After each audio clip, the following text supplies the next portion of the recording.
About a century and a half ago, the game of cricket was actually started in England, and it came to be known as the Victorian game.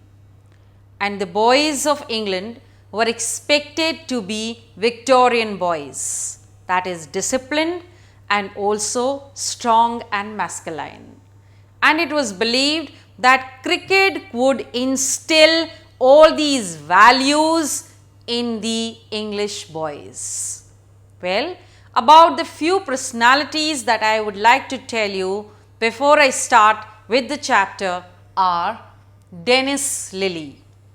Dennis Lillee was an Australian player, a cricketer, who first of all played with an aluminium bat. Then we have Thomas Arnold.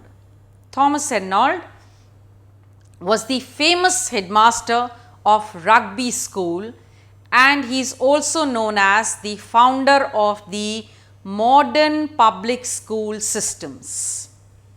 Frank Worrell. Frank Worrell was in fact the first black captain who actually captained the West Indies team in the year 1960.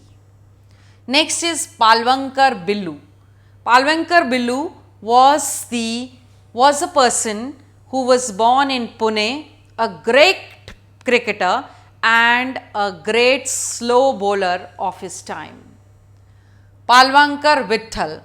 Palwalkar Vittal is in fact a great batsman who actually became the captain of the Hindu team that we had and which won a famous victory against the European team. C.K. Naidu. C.K. Naidu, again a captain of the Test cricket, that is the first captain of the Test cricket in India. Kerry Packer. Kerry Packer is the Australian television tycoon who actually made cricket very popular by actually telecasting it on television. He is the one who gave everyone the chance to view cricket, whether you were living in a big city or in a far remote village. But cricket reached everyone's home due to Kerry Packer.